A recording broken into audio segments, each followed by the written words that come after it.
नमस्कार। आज आपण फक्त साबुदाणा वापरून उपवासाचे 7 पदार्थ बघत आहोत। त्यातील पहिला पदार्थ बघूया। आता हा पदार्थ तयार करण्यासाठी कढईमध्ये 1 कप साबुदाणा घालून घ्यायचा आहे। आता हा साबुदाणा गॅसच्या अगदी मंदाचे वरती 3 ते 4 मिनिटे आपल्याला रंग चेंज होऊ न देता भाजून घ्यायचा आहे। जसा जसा साबुदाणा भाजला जाईल तशी तशी साबुदाण्याची साईज सुद्धा डबल व्हायला लागते। यावरून समजायचं साबुदाणा भाजून झाला। बघा इथे मी साबुदाणा अजिबात रंग चेंज न होऊ देता भाजून घेतलेला आहे आणि साबुदाण्याची साईज सुद्धा डबल झालेली आहे। हा साबुदाणा पूर्णपणे आपल्याला एका प्लेटमध्ये आता थंड करून घ्यायचा आहे। आता आपण एका मिक्सरच्या भांड्यामध्ये हा साबुदाणा थंड झाल्यावरती काढून घेऊया आणि याची अशा पद्धतीची आपल्याला बारीक पावडर तयार करून घ्यायची आहे। ही तयार करून घेतलेली पावडर आपण एका परातीमध्ये काढून घेऊया। आता सेम मिक्सरच्या भांड्यामध्ये 1 कप आपल्याला कच्च्या बटाट्याचे काप घालून घ्यायचे आहे। ज्या वाटीने साबुदाणा घेतला होता त्याच वाटीने हे काप मी मोजून घेतले। यामध्ये आपल्याला 1 चमचा जिरं घालायचे, 4 ते 5 हिरव्या मिरचीचे काप आणि 1 इंच आलं घालून घ्यायचे आणि 1 चमचा यामध्ये आपल्याला लिंबाचा रस घालून घ्यायचे। आता अजिबात पाण्याचा वापर न करता याची आपल्याला अगदी बारीक अशी पेस्ट तयार करून घ्यायची आहे। आता ही तयार करून घेतलेली पेस्ट आपण बारीक करून घेतलेल्या साबुदाण्याच्या पावडरमध्ये घालून घेऊया। यामध्ये आपल्याला पाव कप भाजून घेतलेल्या शेंगदाण्यांचा कूट घालून घ्यायचा आहे आणि चवीप्रमाणे मीठ घालायचे। आता सुरुवातीला हे सर्व जिन्नस हाताने मिक्स करून घ्यायचे आहे। बटाटा आपण बारीक करून घेतलेला आहे, त्यामध्ये भरपूर सारं पाण्याचं मॉइश्चर आहे, त्यामध्ये सुरुवातीला याला चांगलं मिक्स करून घेतलं। आता यामध्ये लागेल तसं थोडं थोडं पाणी घालायचं आहे आणि याचा आपल्याला मऊसूत असा गोळा मळून घ्यायचा आहे। बघा हे पीठ तयार करण्यासाठी पाव कप पाणी इथे मी हे पीठ तयार करण्यासाठी वापरले आणि मस्त असं हे बघा मऊसूत पीठ इथे आपलं तयार झालंय। आता यावरती झाकण ठेवायचे आणि 5 मिनिटं आपल्याला हे पीठ मुरण्यासाठी ठेवायचे। 5 मिनिट झालेले आहेत। आता पुन्हा याला 1 ते 2 मिनिटं आपल्याला चांगलं मळून घ्यायचं आहे। इथे आज आपण साबुदाणा न भिजवता क्रिस्पी आणि कुरकुरीत असे साबुदाण्याचे वडे बघत आहोत। तर त्यासाठी थोडंसं मिश्रण हातामध्ये घ्यायचं। याचा सुरुवातीला गोलाकार असा गोळा तयार करून घ्यायचा आणि हाताने याला टिक्कीसारखं प्रेस करून घ्यायचे। थोडंसं याला दाबून प्रेस करायचं। हे बघा अशा पद्धतीने इथे आपला हा वडा तयार झाला। अशाच पद्धतीने मी सर्व वडे तयार करून घेतलेले आहे। आता वडे फ्राय करण्यासाठी तेल आपल्याला कडकडीत गरम करून घ्यायचं आहे आणि यामध्ये हे वडे घालून घ्यायचे आहे। गॅसची फ्लेम आपल्याला हाय ठेवायची आहे आणि गॅसच्या हाय फ्लेमवरतीच आपल्याला हे वडे क्रिस्पी आणि कुरकुरीत होईपर्यंत फ्राय करून घ्यायचे आहे। वडे हलके फ्राय झाल्यावरती असे तेलावरती तरंगायला सुरुवात होते आणि तुम्ही बघू शकता वडे मस्त असे टम्म फुगलेले आहे। हे वडे मी दोघी साइडने क्रिस्पी आणि कुरकुरीत होईपर्यंत फ्राय करून घेतले। आता आपण यांना काढून घेऊया। तुम्ही बघू शकता वड्यांना रंग खूप सुरेख आलेला आहे आणि वडे मस्त असे टम्म फुगलेले आहे। हे वडे चवीला अगदी भन्नाट लागतात। मस्त असे बाहेरून क्रिस्पी आणि कुरकुरीत तयार होता आणि आतून स्पंज आणि सॉफ्ट असे बनतात। अशा पद्धतीने तुम्ही एकदा ट्राय करून बघा। प्रकार क्रमांक 2। आता हा पदार्थ तयार करण्यासाठी कढईमध्ये आपल्याला 1 कप साबुदाणा घालायचा आहे। हा साबुदाणा आपल्याला गॅसच्या अगदी मंदाचे वरती रंग चेंज न होऊ देता भाजून घ्यायचा आहे। बघा इथे मी हा साबुदाणा रंग चेंज न होऊ देता भाजून घेतला। आता याला थंड होण्यासाठी एका प्लेटमध्ये काढून घेतलं। आता त्याच कढईमध्ये आपल्याला 1 कप शेंगदाणे घालायचे आहे। जेवढे आपण साबुदाणे घेतले होते तेवढेच आपल्याला हे शेंगदाणे घ्यायचे आहे आणि शेंगदाणे आपल्याला असे खरपूस होईपर्यंत भाजून घ्यायचे आहे। आता शेंगदाणे भाजून झाले। आता त्याच कढईमध्ये आपल्याला 1 कप किसून घेतलेलं सुकं खोबरं घालायचं आहे। आता हे खोबरं आपल्याला हलक्याशा गुलाबी रंगावरती भाजून घ्यायचे। बघा इथे मी हे खोबरं भाजून घेतलं। आता याला देखील आपण एका प्लेटमध्ये थंड होण्यासाठी काढून घेऊया। आपण साबुदाणा भाजून घेतला होता, साबुदाणा पूर्णपणे थंड झालेला आहे। आता याला एका मिक्सरच्या भांड्यामध्ये काढून घ्यायचं आहे आणि याची आपल्याला अगदी बारीक अशा पद्धतीची पावडर ही तयार करून घ्यायची आहे। आता त्याच आपल्याला मिक्सरच्या भांड्यामध्ये शेंगदाणे घालून घ्यायचे आहे। शेंगदाण्यांची मी साल काढून घेतलेली आहे। आता या शेंगदाण्यांचा देखील आपल्याला बारीक असा कूट तयार करून घ्यायचा आहे। इथे आपल्याला शेंगदाणे आणि साबुदाणेच बारीक करून घ्यायचे आहे। खोबरं बारीक करण्याची गरज नाहीये कारण आपण त्याला किसून घेतलेलं आहे। सेम कढईमध्ये आपल्याला 5 छोटे चमचे तूप घालून घ्यायचं आहे। बघा तूप छान गरम झालं। आता यामध्ये ही जी साबुदाण्याची पावडर आहे आपण तयार केलेली ती घालून घ्यायची आहे। आता ही साबुदाण्याची पावडर गॅसच्या अगदी मंद आचेवरती 4 ते 5 मिनिटं आपल्याला सतत मिक्स करत भाजून घ्यायची आहे। ही पावडर जशी जशी भाजली जाते तसं तसं यातून सुगंध रिलीज व्हायला सुरुवात होते आणि या पावडरचं टेक्स्चर सुद्धा आपला जसा बारीक रवा असतो तशा पद्धतीचं दिसायला लागतं। यावरनं समजायचं ही पावडर भाजून झाली। बघा इथे मी ही पावडर भाजून घेतलेली आहे। या पावडर मधून छान असा सुगंध रिलीज होत आहे आणि सांगितल्याप्रमाणे या पावडरचं जे टेक्स्चर आहे तर ते सुद्धा रव्यासारखं रेवाळ दिसत आहे। आता ही साबुदाण्याची पावडर भाजून झाली, हिला एका प्लेटमध्ये थंडवण्यासाठी आपल्याला काढून घ्यायचे। इथे मी याला थंड करून घेतलेला आहे। आता यामध्ये आपल्याला शेंगदाण्यांचा हा तयार करून घेतलेला कूट घालून घ्यायचे। आपण खोबरं भाजून घेतलेलं होतं तर ते सुद्धा यामध्ये घालायचं आहे। इथे आपण 1 कप साबुदाणे, 1 कप शेंगदाणे आणि 1 कप खोबरं घेतलेलं होतं। त्यासाठी बरोबर 1 कप इथे मी गूळ घेतलेला आहे। गोळाचं प्रमाण आवडीप्रमाणे कमी जास्त करू शकता। आता हे सर्व जिन्नस आपल्याला मिक्स करून घ्यायचेत। आपण यापासून लाडू तयार करत आहोत तर मिश्रणाला बाइंडिंग येण्यासाठी आपल्याला हे मिश्रण मिक्सरच्या भांड्यामध्ये घालून घ्यायचे। आता हे मिश्रण आपल्याला 2 मिनिटं मिक्सरमध्ये फिरवून घ्यायचं आहे। इथे मी हे मिश्रण मिक्सरमध्ये फिरवून घेतलेलं आहे। असं हे मिश्रण फिरवून घेतल्यामुळे या मिश्रणाला ओलसरपणा येतो आणि त्यामुळे आपले जे लाडू असतात तर ते छान वळले जातात। त्याच पद्धतीने सर्व मिश्रण मी मिक्सरला फिरवून घेतलेलं आहे। आता यामध्ये आपल्याला 1 चमचा वेलची पावडर घालून घ्यायची आहे। बारीक कापून घेतलेले बदामाचे काप आणि काजूचे काप घालायचे आहे। ड्रायफ्रुट्स तुम्ही आवडीप्रमाणे कमी जास्त करू शकता। आता हे सर्व जिन्नस हाताने चांगले मिक्स करून घ्यायचे। बघा मी याला मिक्स करून घेतलं। आता थोडंसं मिश्रण हातामध्ये घ्यायचं आणि अशा पद्धतीने आपल्याला याचे लाडू वळून घ्यायचे आहे। इथे आपण हे मिश्रण मिक्सरला फिरवून घेतलेलं होतं त्यामुळे बघू शकता मस्त असा हा लाडू बांधला जातो। छान असा गोलाकार इथे आपला हा लाडू तयार झालेला आहे। त्याच पद्धतीने मी हे सर्व लाडू तयार करून घेतले। हे लाडू अप्रतिम असे तयार होतात आणि चवीला अगदी भन्नाट लागतात। तोंडात टाकताच हे लाडू विरघळतात, एवढे चविष्ट तयार होतात। अशा पद्धतीने तुम्ही एकदा ट्राय करून बघा। प्रकार क्रमांक 3। आता हा पदार्थ तयार करण्यासाठी इथे मी 1 वाटी साबुदाणा अर्धा तास भिजण्यासाठी ठेवलेला होता। जो बारीक क्वालिटीचा साबुदाणा मिळतो तो मी इथे वापरला। हा लवकर भिजला जातो म्हणून मी इथे हा वापरला। तुम्ही मोठ्या साईजचा साबुदाणा सुद्धा वापरू शकता। आता यामध्ये आपल्याला 1 मीडियम साईजचा उकडून घेतलेला बटाटा किसून यामध्ये घालायचा आणि 1 वाटी यामध्ये भाजून घेतलेल्या शेंगदाण्यांचा कूट घालून घेऊया। 1 चमचा यामध्ये हिरव्या मिरचीचा ठेचा घालायचा। 1 चमचा इथे मी जिरं घातलं। चवीप्रमाणे मीठ घालायचे आणि हे सर्व जिन्नस मिक्स करून घ्यायचे आणि याचा आपल्याला गोळा हा तयार करून घ्यायचा। बघा इथे मी याचा हा गोळा तयार करून घेतला। इथे आपण सँडविच तयार करणार आहोत तर त्यासाठी इथे मी सँडविच मेकर घेतलेला आहे। तुमच्याकडे जर हे सँडविच मेकर नसेल तर नॉनस्टिकच्या छोट्या पॅन मध्ये सुद्धा तुम्ही हा पदार्थ बनवू शकता। या सँडविच मेकरला मी तेल लावून ग्रीस करून घेतले। आता हे थोडंसं मिश्रण घ्यायचं आणि असं आपल्याला यामध्ये दाबून प्रेस करून घ्यायचंय। बघा इथे मी हे मिश्रण सँडविच मेकर मध्ये फिल करून घेतलेलं आहे। आता याला बंद करून घ्यायचं आणि हे सँडविच आपल्याला गॅसच्या अगदी मंद आचेवरती 3 मिनिटं एका साइडने भाजून घ्यायचे। एक साइड भाजून झाल्यावरती याला पलटी करून घ्यायचं आणि दुसरी साइड देखील याची भाजून घ्यायची। बघा एक साइड छान याची भाजून झाली। आता अशाच पद्धतीने दुसरी साइड देखील याची आपल्याला भाजून घ्यायची आहे।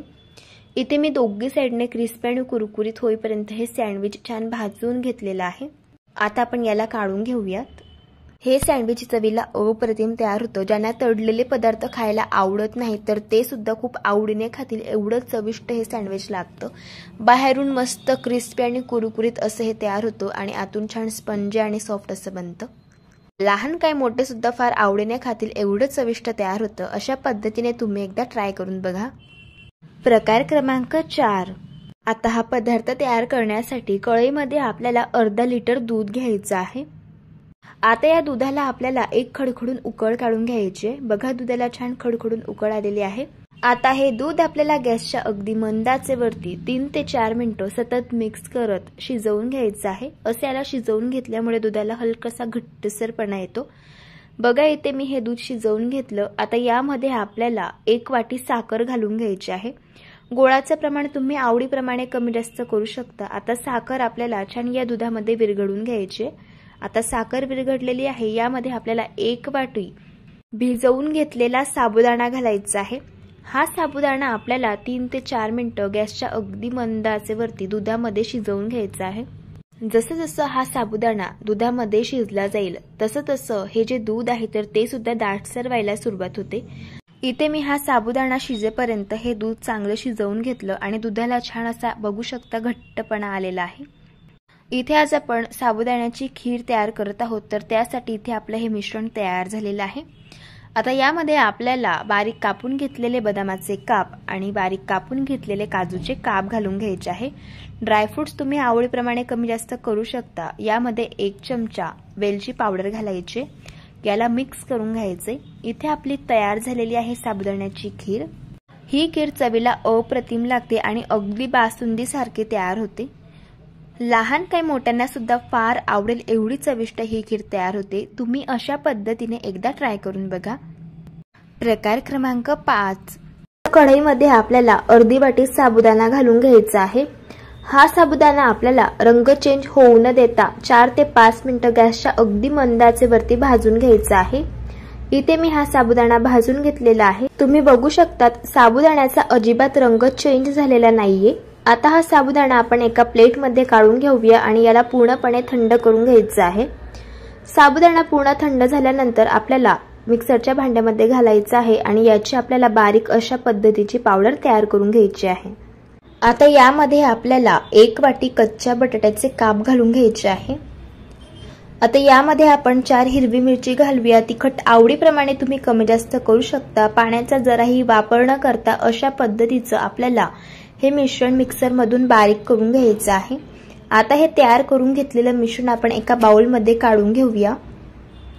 यामध्ये आपल्याला 3 चमचे भाजून घेतलेल्या शेंगदाण्यांचा कूट घालून घ्यायचा आहे। आता हा पदार्थ चवीला आणखी चविष्ट तयार व्हावा त्यासाठी यामध्ये आपल्याला 2 चमचे राजगिऱ्याचं पीठ घालून घ्यायचं आहे। अर्धा चमचा जिरं घालायचं आहे आणि चवीप्रमाणे यात मीठ घालून घ्यायचंय। आता हे सर्व जिन्नस आपल्याला छान मिक्स करून घ्यायचे आहेत। इथे आज आपण भजी तयार करणार आहोत, तर त्यासाठी इथे हे मिश्रण तयार झालेलं आहे। मिश्रणाची थिकनेस बघून घ्या, अशा पद्धतीची आहे। भजी फ्राय करण्यासाठी तेल गरम करून घेतलं, थोडंसं मिश्रण हातामध्ये घ्यायचं आणि अशा पद्धतीने आपल्याला ही भजी तेलामध्ये सोडून घ्यायची आहे। आता ही भजी आपल्याला गॅसच्या मीडियम फ्लेम वरती क्रिस्पी आणि कुरकुरीत होईपर्यंत हलक्या गुलाबी रंगावरती फ्राय करून घ्यायची आहे। भजी एका साइडने फ्राय झाल्यावरती भजी पलटी करून घ्यायची आणि दोन्ही साइडने याला फ्राय करून घ्यायचं। इथे मी ही भजी छान फ्राय करून घेतलेली आहे। आता आपण यांना काढून घेऊयात। तुम्ही बघू शकतात अगदी छान असे क्रिस्पी आणि कुरकुरीत हे भजे तयार झालेले आहे। दिसायला एवढे सुंदर दिसतात, त्यापेक्षा चवीला तर अगदी अप्रतिम लागतात। अशा पद्धतीने तुम्ही एकदा ट्राय करून बघा। प्रकार क्रमांक 6, आपण साबुदाण्याचे थालीपीठ तयार करणार आहोत, तर त्यासाठी 1 वाटी मी साबुदाणा घेतलेला आहे। हा साबुदाणा आपण 5 ते 6 मिनिटं गॅसच्या लो फ्लेम वरती भाजून घेणार आहोत। साबुदाणा भाजताना जास्त गुलाबी रंगावरती भाजायचा नाही, अगदी हलक्या गुलाबी रंगावरती आपल्याला हा साबुदाणा भाजून घ्यायचा आहे। इथे मी 5 ते 6 मिनिटं साबुदाणा छान भाजून घेतलेला आहे। तुम्ही बघू शकतात अगदी हलका गुलाबी रंग आलेला आहे साबुदाण्याला। गॅस बंद करूयात आणि याला थंड करून घ्यायचा आहे। साबुदाणा छान थंड झाला की याला मिक्सरच्या भांड्यामध्ये काढून घेऊ आणि आता आपण याची छान बारीक पावडर तयार करून घेऊयात। हे पहा अशा प्रकारे। आता बारीक करून घेतलेलं हे साबुदाण्याचे पीठ आपण एका बाउलमध्ये काढून घेऊयात। यामध्ये 1 वाटी आपल्याला पाणी घालायचं आहे। ज्या वाटीने आपण साबुदाणा मोजून घेतला आहे तर त्याच वाटीने इथे आपल्याला पाणी घालायचं आहे। आता हे साबुदाण्याचे पीठ आपल्याला छान भिजवून घ्यायचं आहे। हे पहा अशा प्रकारे। इथे हे साबुदाण्याचे पीठ अगदी व्यवस्थित मी भिजवून घेतलेलं आहे। यावरती आपण झाकण ठेवूयात आणि 15 मिनिटांसाठी हे पीठ आपण रेस्ट करण्यासाठी ठेवूयात। इथे आपण 15 मिनिटांसाठी हे साबुदाण्याचे पीठ रेस्ट करण्यासाठी ठेवलं होतं। अगदी छान हे पीठ व्यवस्थित भिजलेलं आहे।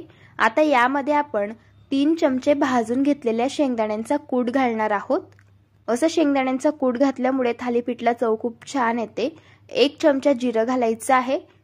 आता यामध्ये आपण 1 चमचा आलं आणि मिरचीची पेस्ट घालूयात। इथे मी 1 छोट्या साईजचा कच्चा बटाटा किसून घेतलेला आहे। बटाटा काळा पडू नये तर त्यासाठी असा पाण्यामध्ये घातला होता। आता हा बटाट्याचा किस आपल्याला अशा पद्धतीने पिळून यामध्ये घालायचा आहे। असा बटाट्याचा किस घातल्यामुळे थालीपीठ अतिशय चविष्ट तयार होते। आता यामध्ये चवीप्रमाणे मीठ घालूयात आणि याला छान मिक्स करून घेऊयात। इथे मी हे सर्व जिन्नस व्यवस्थित छान मिक्स करून घेतलेले आहेत। आता यामध्ये आपल्याला पाव वाटी पाणी घालायचं आहे। आधी आपण 1 वाटी पाणी घातलं होतं आणि नंतर पाव वाटी पाणी घातलेलं आहे। असं 1.25 वाटी पाणी इथे आपल्याला लागलेलं आहे। इथे मी हे पीठ व्यवस्थित छान तयार करून घेतलेलं आहे। तुम्ही पिठाची थिकनेस बघून घ्या, अशा पद्धतीची आपल्याला ठेवायची आहे। यापेक्षा जास्त पीठ सैल ठेवायचं नाही, अगदी परफेक्ट। आता तवा छान गरम झाला की याला तेल लावून घ्यायचं आहे आणि यावरती 1 पडी आपल्याला थालीपीठचं हे मिश्रण घालायचं आहे आणि हाताला पाणी लावून घ्यायचं आणि असं तव्यावरतीच आपल्याला हे थालीपीठ छान थापून घ्यायचं आहे। हे थालीपीठ थापताना अजिबात हाताला चटका लागत नाही। हाताला पाणी लावून घ्यायचं आणि आपल्याला अशा पद्धतीने हे थालीपीठ व्यवस्थित थापून घ्यायचं आहे। जर तुम्हाला हाताने अशा पद्धतीने थालीपीठ थापायला जमत नसेल तर तुम्ही इथे चमच्याने किंवा स्पॅच्युलाने सुद्धा हे थालीपीठ अगदी व्यवस्थित पसरवून घेऊ शकतात। असं थालीपीठ थापून घेतल्यानंतर आपल्याला थालीपीठाची एक साइड छान भाजून घ्यायची आहे। थालीपीठाची एक साइड छान भाजून झाली की अशा पद्धतीने थालीपीठाची वरची बाजू कोरडी होते। आता आपण हे थालीपीठ पलटी करून घेऊयात। आता आपण थालीपीठाची दुसरी साइड सुद्धा भाजून घेऊयात। इथे मी थालीपीठाची दुसरी साइड सुद्धा मस्त भाजून घेतलेली आहे। तुम्ही बघू शकता थालीपीठ अगदी परफेक्ट असं तयार झालेलं आहे। हे थालीपीठ चवीला अप्रतिम लागतं, अगदी मस्तच लागतं। अशा पद्धतीने तुम्ही एकदा ट्राय करून बघा। प्रकार क्रमांक 7, साबुदाण्याची खिचडी तयार करणार आहोत। तर त्यासाठी 1 वाटी मी साबुदाणा भिजवून घेतलेला आहे। यामध्ये अर्धी वाटी भाजून घेतलेल्या शेंगदाण्यांचा कूट घालायचा आहे आणि छान आपल्याला हे मिक्स करून घ्यायचं आहे। असं शेंगदाण्यांचा कूट साबुदाण्यामध्ये मिक्स करून घेतल्यामुळे साबुदाण्याची खिचडी अगदी छान मोकळी मोकळी तयार होते। तर हे सर्व जिन्नस मिक्स करून घेतल्यानंतर कढई ठेवायची आहे गॅसवरती। यामध्ये आपल्याला तेल घालायचं आहे। तेल छान गरम झालं की यामध्ये आपण 1 चमचा जिरं घालूयात। यामध्ये आपण 5 ते 6 हिरव्या मिरचीचे काप घालणार आहोत। आता ही मिरची आपण 2 ते 3 सेकंद छान तेलामध्ये फ्राय करून घेऊयात। मिरची छान तेलामध्ये मी फ्राय करून घेतलेली आहे। आता एक छोट्या साईजचा कच्चा बटाटा मी कट करून घेतलेला आहे। आता आपण हा बटाटा 5 ते 6 मिनिटं छान तेलामध्ये परतून घेऊयात। इथे मी बटाटा छान 5 ते 6 मिनिटं तेलामध्ये परतून घेतलेला आहे आणि बटाटा छान सॉफ्ट झालेला आहे, तुम्ही बघू शकता, अगदी परफेक्ट। आता यामध्ये आपण साबुदाणा घालूयात आणि छान फोडणीमध्ये साबुदाणा आपल्याला मिक्स करून घ्यायचा आहे। जर तुम्ही चॅनलवरती नवीन असाल तर चॅनलला सबस्क्राइब करा आणि शेजारील बेल आयकॉन प्रेस करा। सबस्क्राइब केल्यामुळे आणि बेल आयकॉन प्रेस केल्यामुळे जो व्हिडिओ सगळ्यात आधी चॅनलवरती अपलोड होतो त्याचं नोटिफिकेशन हे तुम्हाला सगळ्यात आधी मिळते। आता चवीप्रमाणे यामध्ये आपण मीठ घालूयात आणि छान याला मिक्स करून घेऊयात। आता हे सर्व जिन्नस मिक्स करून झाल्यानंतर आपण साबुदाण्याची खिचडी छान शिजवून घेणार आहोत। तर त्यासाठी 6 मिनिटांसाठी यावरती झाकण ठेवायचं आणि खिचडी छान शिजवून घ्यायची आहे। पण लक्षात ठेवायचं साबुदाण्याची खिचडी मधून मधून आपल्याला अशा प्रकारे मिक्स करत जायची आहे, म्हणजे खिचडी तळाला चिपकणार नाही किंवा जळणार नाही आणि अगदी परफेक्ट अशी साबुदाण्याची खिचडी ही शिजेल। इथे मी अशाच प्रकारे 2-2, 3-3 मिनिटांनी साबुदाण्याची खिचडी अशा पद्धतीने मिक्स करून घेतलेली आहे, तुम्ही बघू शकतात, आणि छान खिचडी शिजवून घेतलेली आहे। इथे आपली साबुदाण्याची खिचडी मस्तपैकी तयार झालेली आहे, तुम्ही बघू शकतात, अगदी छान मोकळी मोकळी खिचडी तयार झालेली आहे। आणि ही खिचडी अशा पद्धतीने जर तयार केली तर चवीला तर अप्रतिम लागते। नक्की एकदा ही पद्धत ट्राय करा आणि अशा पद्धतीने साबुदाण्याची खिचडी ट्राय करून बघा। जर तुम्हाला आजच्या या सर्व रेसिपीज आवडल्या असेल तर रेसिपीला लाईक करा, चॅनलला सबस्क्राइब करा आणि शेजारील बेल आयकॉन प्रेस करायला विसरू नका। व्हिडिओ जास्तीत जास्त शेअर करा। तर चला भेटू एका मस्त अशा चमचमीत रेसिपी सोबत, तोपर्यंत धन्यवाद।